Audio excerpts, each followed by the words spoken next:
इसके अंदर पस जमा हो जाती है, इन्फेक्शन हो जाता है, और बड़े किस्म के जो इन्फेक्शन होते हैं उसमें स्ट्रेप्टोकोकस हो सकता है या स्टेफिलोकोकस हो सकता है। यानी जो कार्बंकल बनते हैं, बड़े बड़े फोड़े बनते हैं, उसमें जब इन्फेक्शन होता है तो पस जमा हो जाती है, उसकी जड़ें बन जाती है, तो क्या होते हैं उसके अंदर क्लस्टर बन जाते हैं, यानी पूरी पूरी जड़ें होती हैं उसके अंदर। और कार्बंकल को ठीक करने के लिए और बड़े फोड़े को फौरी तौर पे ठीक करने के लिए बिस्मिल्लाहिर्रहमानिर्रहीम साइम होम्योपैथिक इनफर्टिलिटी क्लिनिक से आपकी खिदमत में हाजिर हूँ। आज का जो हमारा टॉपिक है वो भी रोज़मर्रा की प्रैक्टिस के हवाले से है। आज का टॉपिक ये है कि ये जो कार्बंकल्स होते हैं, बड़े बड़े जो फोड़े होते हैं, जिसको जड़ वाला फोड़ा कहा जाता है या आम पंजाबी में उसको कहते हैं चाकी वाला फोड़ा।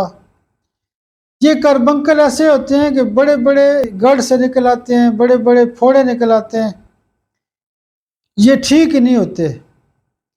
लोगों को बहुत ज़्यादा हाई एंटीबायोटिक इस्तेमाल करना पड़ती है, 10-10, 15-15 दिन ये फोड़ा ठीक नहीं होता। कार्बंकल के हवाले से होम्योपैथी में बेहतरीन इलाज मुमकिन है, और जो फोड़ा 10-15 दिन के बाद ठीक होता है या फटता है, वो होम्योपैथिक दवाइयों से 24 घंटे के अंदर भी फट सकता है। कार्बंकल की वजूहात क्या होती हैं कि ये बेसिकली यानी इसके अंदर पस जमा हो जाती है, इन्फेक्शन हो जाता है, और बड़े किस्म के जो इन्फेक्शन होते हैं उसमें स्ट्रेप्टोकोकस हो सकता है या स्टेफिलोकोकस हो सकता है। यानी जो कार्बंकल बनते हैं, बड़े बड़े फोड़े बनते हैं, उसमें जब इन्फेक्शन होता है तो पस जमा हो जाती है, उसकी जड़ें बन जाती है, तो क्या होते हैं उसके अंदर क्लस्टर बन जाते हैं, यानी पूरी पूरी जड़ें होती हैं उसके अंदर।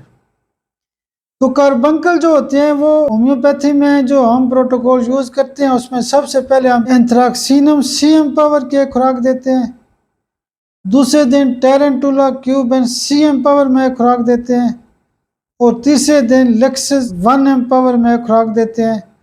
और कार्बंकल को ठीक करने के लिए और कार्बंकल यानी बड़े फोड़े को फौरी तौर पे ठीक करने के लिए और उसको फाड़ने के लिए हम सबसे पहले देते हैं बेलाडोना 1 एम सुबह, हेपरसल 1 एम में दिन को, और मारेस्टिका 1 एम में रात को देते हैं।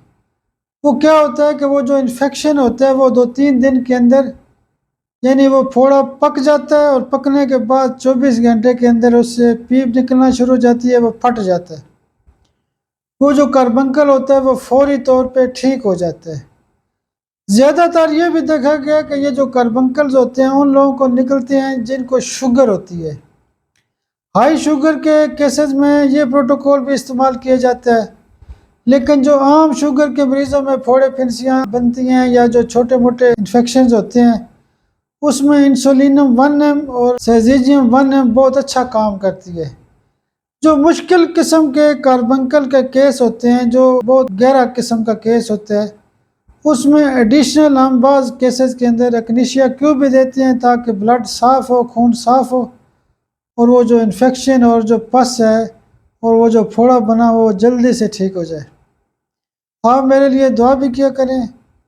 बहुत शुक्रिया, बहुत शुक्रिया, बहुत शुक्रिया।